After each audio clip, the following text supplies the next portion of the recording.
Guys, welcome back to my YouTube channel.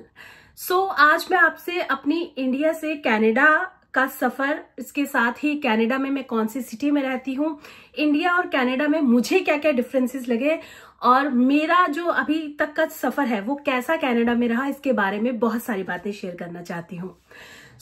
मैं India से Canada आई थी 31 मार्च को मेरी फ्लाइट थी और मैं 1 अप्रैल को कनाडा पहुंची थी। मैं कनाडा में विनिपेग में रहती हूँ, मैनिटोबा में। इंडिया में एक भरा पूरा परिवार, मम्मी पापा सास ससुर सब हैं और कनाडा में भी फैमिली है, बट हमारा जो घर है वो अलग है। जिस घर में मैं, मेरी सिस्टर इन लॉ, मेरे ब्रदर इन लॉ, मेरे हस्बैंड और मेरे बच्चे रहते हैं, मेरी बेटी रहती है बेसिकली। जब मैं इंडिया से कनाडा आई तो मेरे घर में शादी थी फैब में, जब मैं इंडिया में थी।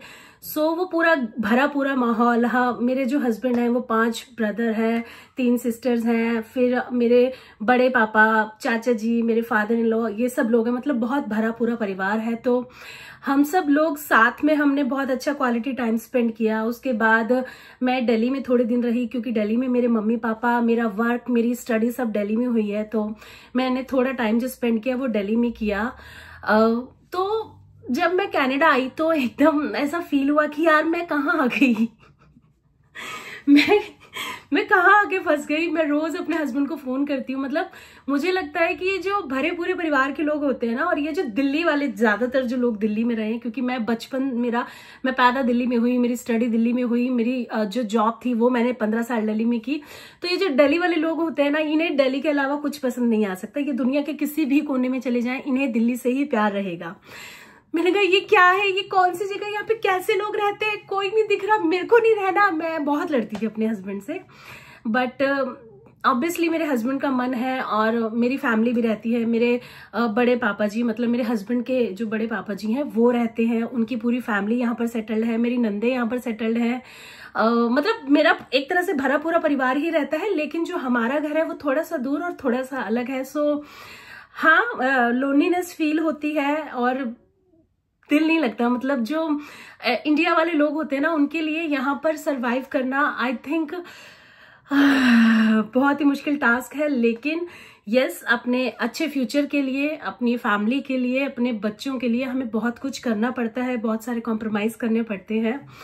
मैंने भी उन कॉम्प्रोमाइजेस को एक्सेप्ट किया और आई सेड कि ठीक है, आपको लगता है, मैंने अपने हस्बैंड को बोला कि ठीक है, आपको लगता है कि बेहतर कल वहां पर होगा तो ठीक है, हम जाते हैं।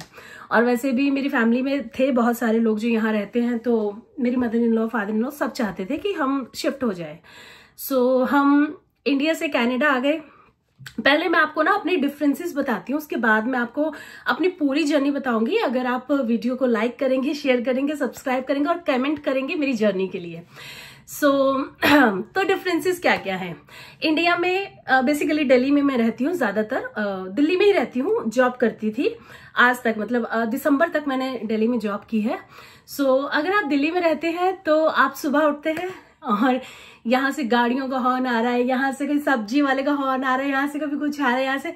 अब यहाँ आप सुबह शाम दिन रात आपको सिर्फ शांति सुनाई देती है।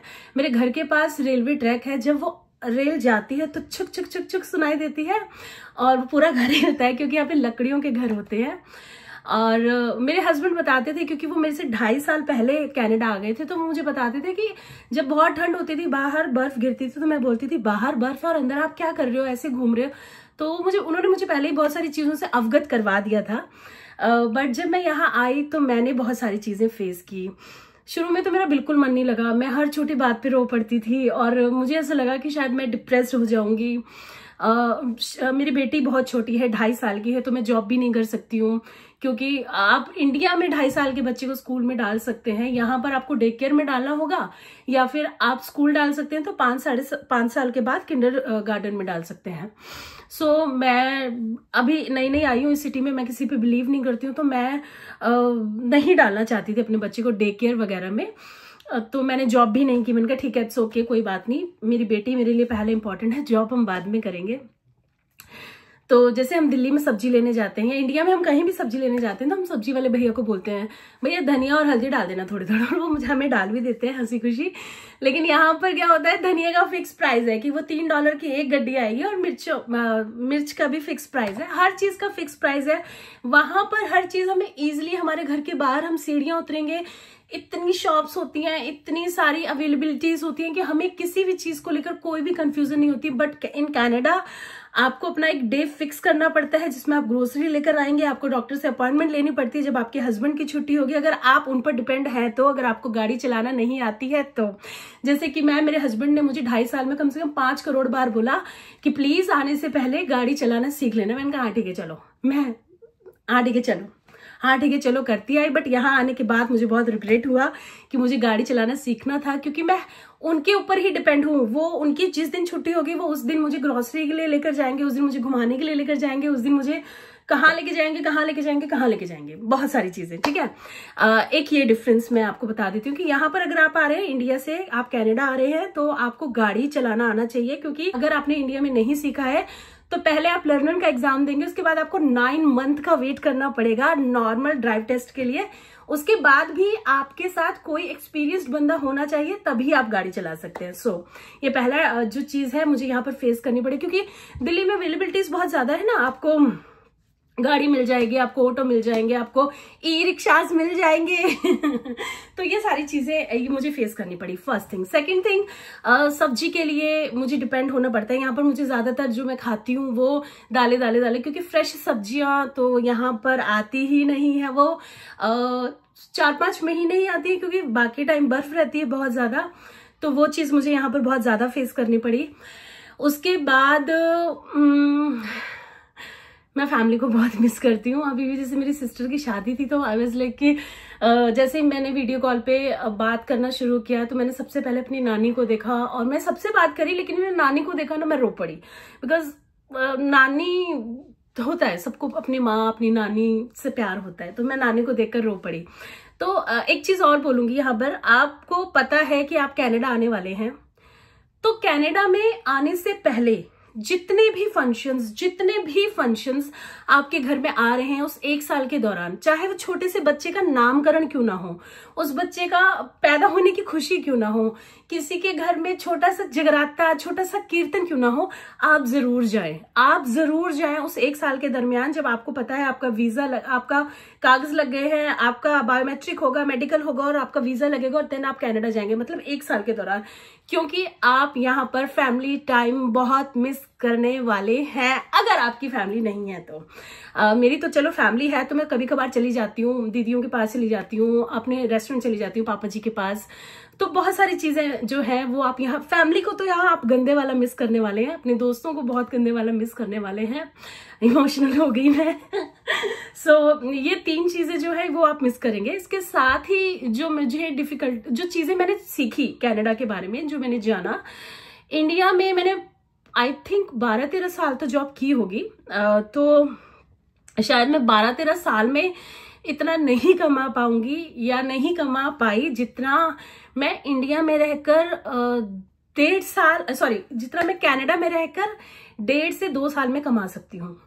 तो अगर आप अर्निंग के वे से देखें तो इंडिया से बाहर आप जिस भी सिटी में जा रहे हैं तो अर्निंग के वे से बहुत अच्छा है आपके लिए, आपको जाना चाहिए, वेल एंड गुड है, आपका लाइफ सेटल हो सकती है अगर आप बैकग्राउंड से स्ट्रांग नहीं है। सो यही बातें हैं कुछ जो मैं हमेशा मिस करती हूँ इंडिया को लेकर। मैं कई बार बोलती हूँ, मैंने कहा यार यहाँ पे लोग लड़ते नहीं है, यहाँ पे क्यों नहीं लड़ाइयाँ होती हैं, ऐसे कैसे हो सकता है? तो मेरे हस्बैंड बोलते हैं हाँ आपको लड़ाई देखने में इंटरेस्ट है। मैंने कहा नहीं यार, क्या होता था ना, जैसे दिल्ली में घर पास है, जो लोग दिल्ली से होंगे वो रिलेट कर पाएंगे, घर पास है। अच्छा ओके, अब एक के घर में लड़ाई हुई है और मेरे घर में अगर 5 सदस्य हैं तो हम पांचों के पांचों बालकनी में खड़े होकर लड़ाई देखते थे, मिस ना हो जाए एक भी पार्ट यहाँ पर आप वो चीजें बहुत मिस करते हैं। सुबह सुबह उठोगे तो गाड़ियों का शोर भी थोड़े टाइम तक मिस करोगे, और जो सबसे ज्यादा मिस करोगे वो दिल्ली का पॉल्यूशन, यहाँ पर बहुत मिस करोगे मुझे तो कई बार जैसे मेरे दीदियां वगैरह है वो बोलती है भाभी दिल्ली की हवा बड़ी गंदी है, तो मैं सोचती नहीं दीदी दिल्ली का सब कुछ अच्छा है मैं बहुत मिस करती हूँ। मैं दिल्ली को, इंडिया को, अपने घर को बहुत मिस करती हूँ। मतलब मैं हमेशा कंपैरिजन करती रहती हूँ। मेरे सुबह के कम से कम 3 से 4 घंटे जो जाते हैं, मैं इन लॉ से बात करती हूँ, अपनी मदर इन लॉ से बात करती हूँ, मेरी सिस्टर इन लॉ मतलब मेरी जेठानी वहां रहती है, मेरी जेठानी की लड़की से बात करती हूँ, मैं अपनी माँ से, अपनी बहनों से बात करती हूँ, मैं अपनी सहेलियों से बात करती हूँ। और मतलब मेरा जो दिन है वहां पे बहुत, मतलब दिन तो बहुत अच्छे से निकल जाता है। सो बस यही है कि आप अगर इंडिया से कनाडा आ रहे हैं और आपको पता है कि आपने कागज लगाए, और वो जो मेरा तो शायद 8 से 9 महीने का, नहीं सॉरी 8 से 9 भी नहीं बोलूंगी, 4 से 5 महीने का प्रोसेस था। मेरे हस्बैंड ने मेरा स्पाउस वीजा लगाया था। लग तो वो 2.5 साल पहले ही जाता, लेकिन मेरा इंडिया मोह नहीं जा रहा था। मैंने कहा नहीं, मेरे को नहीं जाना, मैं नहीं जाऊंगी, मैं यहीं रहूंगी, यहीं रहूंगी, यहीं रहूंगी। सो इस वजह से मैं आने को ही तैयार नहीं थी। बट एक दिन वो वक्त आ ही जाता है जब आपको अपना घर, अपना परिवार छोड़ना पड़ता है। सो अपने घर और परिवार के लिए आपको अपना घर और परिवार छोड़ना पड़ता है, बेसिकली मैं यही कहूंगी। सो मैं 31 मार्च को कनाडा में आई थी। कनाडा में मैं विनिपेग में, मैनिटोबा में रहती हूँ। और जो शुरू में मैंने चैलेंजेस फेस किए कि मन नहीं लगता, फैमिली को मिस करते हैं, जॉब को लेकर बहुत सारी चीजें मैंने समझी हैं, सीखी हैं, जानी है यहाँ पर। और एक और चीज मैं आपको ये बताना चाहूंगी कि यहाँ पर ना आपको वीकली चेक मिल सकता है। मतलब जो आपने, और वीक में भी 5 डेज काउंट होते हैं, यहाँ पे 7 डेज काउंट नहीं होते हैं। तो आपने जो 5 डेज काम किया है उसके पैसे आपको मिल सकते हैं।